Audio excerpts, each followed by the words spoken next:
Dear students, good evening. आज इस कड़ी को आगे बढ़ाते हुए हम 7वीं एपिसोड की ओर बढ़े हैं। अभी तक 60 प्रश्नों का उत्तर हमने 6 एपिसोड में दिया है। आज के इस एपिसोड में क्वेश्चन नंबर 61 से लेकर 70 तक के प्रश्नों का उत्तर दिया जाएगा। अभी तक आप लोगों का जो ये मिल रहा है, आपके तरफ से जो फीडबैक, जो रिस्पांस आ रहा है, वो मुझे बहुत ही अच्छा लग रहा है। मैं उम्मीद करता हूँ कि ऐसे ही ये एपिसोड आपके लिए कारगर साबित हो। तो हम चलते हैं बिना कोई विलम्ब किए हुए अगली कड़ी में, और जब हम इसको जानने की कोशिश करेंगे कि क्वेश्चन नंबर 61 जो आपके स्क्रीन पे अब आ गया है, यहाँ से 61 से लेकर 70 तक के प्रश्नों का आज हम उत्तर देंगे, उस पर चर्चा करेंगे। विभिन्न प्रश्नों के बारे में हम थोड़ा सा डील करेंगे और थोड़ा उसमें जितना प्रश्न पूछा गया है उससे अलावा भी कुछ बातें हम जानने की कोशिश करेंगे, ताकि अगले इम्तहान में जो आपका टेंटेटिव है 2022 में, उस समय उससे रिलेटेड थोड़ा आगे पीछे भी प्रश्न रहे तो आप उसका उत्तर देने में सक्षम हो। इसके लिए मेरा ये प्रयास है कि इस उत्तर के अलावा भी इससे रिलेटेड कुछ बातें मैं आपको बताने की कोशिश करूं। तो जो पहला क्वेश्चन 61वां आपके स्क्रीन पे दिख रहा है वह है कि हम्पी नगर किस साम्राज्य से संबंधित है। पहला ऑप्शन है मौर्य, दूसरा गुप्त, तीसरा बहमनी और चौथा विजयनगर।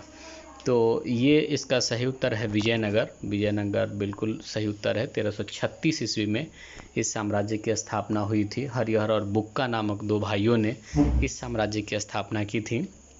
तो ये इस प्रश्न का सही उत्तर है। क्वेश्चन नंबर 62 जो इसी से मिलता जुलता है और इसी से जुड़ा हुआ है कि विजयनगर साम्राज्य की स्थापना कब हुई।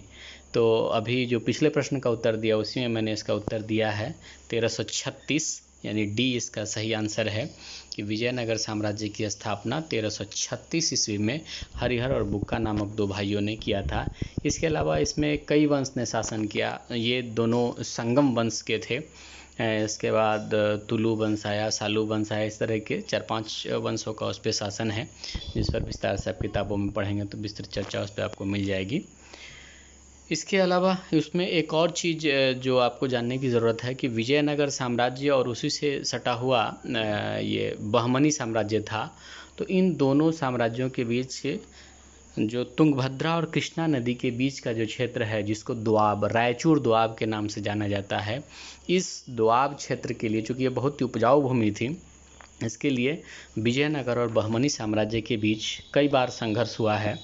तो ये बहुत महत्वपूर्ण है और कई बार ये पूछा भी जाता है कि विजयनगर और बहमनी साम्राज्य के बीच संघर्ष का कौन सा क्षेत्र था। तो इसका सही उत्तर है रायचूर दोआब। यद्यपि ये प्रश्न इसमें नहीं है, लेकिन यदि ये प्रश्न आता है तो आप इसका उत्तर दे सकते हैं।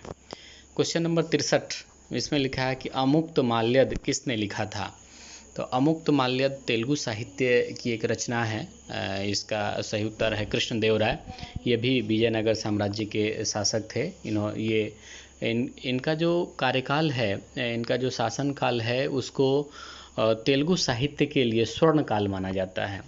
इसमें 8 साहित्यकार जो इनके तेलुगु सभा के स्तंभ माने जाते थे, उनको अष्टदिग्गज भी कहा जाता है।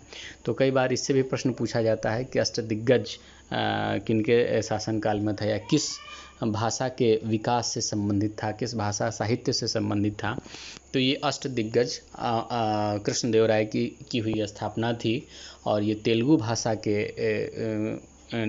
साहित्य सृजन से रिलेटेड था।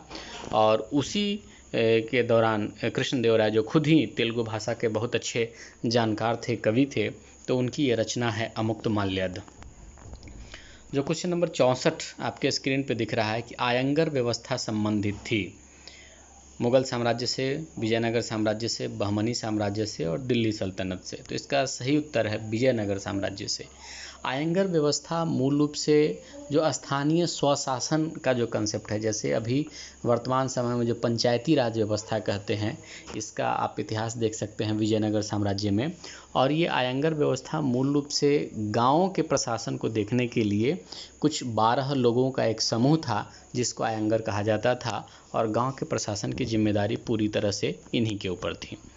जो क्वेश्चन नंबर 65 है वो आपके स्क्रीन पे, वो है अल बरूनी किसके साथ भारत आया था। ये बहुत ही अच्छा प्रश्न है और ये बार बार इम्तहान में पूछा जाता है। तो अलबरूनी भारत में महमूद गजनी के साथ आया था। महमूद गजनी ने भारत पर कई असफल आक्रमण किया था, फिर फाइनली उसका आक्रमण सफल रहा और वो भारत आया। अलबरूनी का पूरा नाम अबू रिहान अलबरूनी था। ये 10वीं सदी के आखिर में और 11वीं सदी के शुरुआत का ईरानी विद्वान था। इसने बहुत रचनाएं की, भारत के विभिन्न शहरों में घूमा। इसकी किताब तहकीके हिंद या किताबुल हिंद बहुत ही चर्चित रचना है।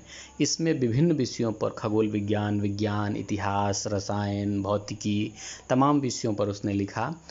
और जो बेसिक बात अगर इस किताब के बारे में आप समझिए तो ऐसा समझिए कि अलबरूनी ने अपनी किताब तहकीके हिंद या किताबुल हिंद में राजनीति को छोड़कर लगभग सभी विषयों पर उसने इसमें लिखा है। जो 65वां प्रश्न है कि चतुर्थ या चौथी बौद्ध परिषद किस शासक के काल में हुई थी? 4 शासकों का नाम दिया है, अशोक, कालाशोक, अजातशत्रु, कनिष्क। तो ये थोड़ा कन्फ्यूजिंग प्रश्न है। प्रश्न कन्फ्यूजिंग नहीं है, इसका चारों विकल्प देखने पे हो सकता है आपको कन्फ्यूजन हो। कन्फ्यूजन इसलिए कि चारों शासकों के काल में बौद्ध संगीति का आयोजन हुआ है। लेकिन ये प्रश्न चौथी बौद्ध परिषद का है तो उसका सही उत्तर कनिष्क है। लेकिन मैं आपकी जानकारी के लिए बता दूं कि पहला बौद्ध संगीति का आयोजन अजातशत्रु के काल में हुआ था, दूसरा बौद्ध संगीति कालाशोक के समय में हुआ था, तीसरा बौद्ध संगीति मौर्य सम्राट अशोक के समय में और चौथा कनिष्क के समय में हुआ था। तो इस प्रश्न का सही उत्तर है कनिष्क, कि उसी के काल में चौथा बौद्ध परिषद का आयोजन किया गया था। जो अगला प्रश्न है 67, भारत बंगाल में भक्ति आंदोलन का प्रसार किस संत ने किया? इसमें भी 4 ऑप्शन अन्य प्रश्नों की तरह दिया हुआ है, लेकिन इसका जो सही उत्तर है चैतन्य महाप्रभु को चैतन्य महाप्रभु के नाम से भी जाना जाता है। इनका जन्म 1486 में बंगाल के नादिया ज़िले में हुआ था और इन्होंने अपने कर्मस्थली के रूप में वृंदावन, जो मथुरा ज़िले में पड़ता है उत्तर प्रदेश में, वृंदावन को इन्होंने अपने कर्मस्थली के रूप में चुना और वहीं पे उन्होंने गौड़ीय वैष्णव संप्रदाय की स्थापना की थी। और जो एक महामंत्र कहा जाता है हिंदू धर्म में, उस महामंत्र के रचनाकार चैतन्य महाप्रभु को कहा जाता है। प्रश्न 68 वो है कि तलवंडी किसका जन्म स्थान है? कबीर, नानक, रैदास, मीरा। तो इसका सही उत्तर है गुरु नानक। 68 का उत्तर है बी, नानक। जो सिख संप्रदाय के संस्थापक भी हैं गुरु नानक, उन्हीं का जन्मस्थल है तलवंडी। आजकल इसको ननकाना साहब के नाम से भी जाना जाता है। ये आजकल पाकिस्तान में पड़ता है। और जो क्वेश्चन नंबर 69 आपके समक्ष दिख रहा है कि बीजक में किसका उपदेश संग्रहित है? तो बीजक एक ग्रंथ है जिसमें कबीर की रचना है और कबीर के बारे में आप सभी जानते होंगे कि कबीर जो समाज में जो भेदभाव है, इस भेदभाव के कड़े आलोचक रहे हैं और इस भेदभाव के विरुद्ध उन्होंने अपनी तमाम रचनाओं में लिखा है। इसके अलावा कबीर भक्ति आंदोलन के संत समाज से जुड़े रहे हैं। वो मूल रूप से निर्गुण भक्ति धारा के उपासक रहे हैं। इनका जन्म बनारस के नज़दीक एक जगह है लहरतारा, वहाँ पे इनका जन्म हुआ था और इनकी मृत्यु भी बनारस से थोड़ा हट के गोरखपुर के नज़दीक एक जगह मगहर में इनकी मृत्यु हुई थी। आज के एपिसोड के लिए जो अंतिम प्रश्न है वो ये है कि कैप्टन हॉकिंस किस मुग़ल शासक के दरबार में आया था? तो इसका सही उत्तर है जहांगीर। 1609 ईस्वी में कैप्टन हॉकिंस या उसका नाम विलियम हॉकिंस था, वो जहांगीर के दरबार में आया था। उसके आने का मूल उद्देश्य ये था कि अपनी फैक्ट्री की स्थापना के लिए सम्राट से वो अनुमति लेने के उद्देश्य से आया था। वो मूल रूप से जो अंग्रेज़ी हुकूमत थी, उस अंग्रेज़ी हुकूमत का वो प्रतिनिधि था और वो भारत के शासक जहांगीर के दरबार में अपने फैक्ट्री की स्थापना के लिए अनुमति लेने के उद्देश्य से आया था। तो इस तरीके से आज का ये 10 प्रश्न पूर्ण हुआ। अब अगले एपिसोड में अगले अंक में फिर मिलेंगे अगले प्रश्नों के साथ। तब तक के लिए बहुत बहुत शुभकामनाएं, बहुत बहुत धन्यवाद आप लोगों को। और मुझे लगता है कि आपका स्नेह, आपका जो सहयोग है इस चैनल को यूं ही मिलता रहेगा और आप ज़्यादा से ज़्यादा संख्या में इसको लाइक करेंगे, सब्सक्राइब करेंगे, अपने मित्रों के बीच शेयर करेंगे।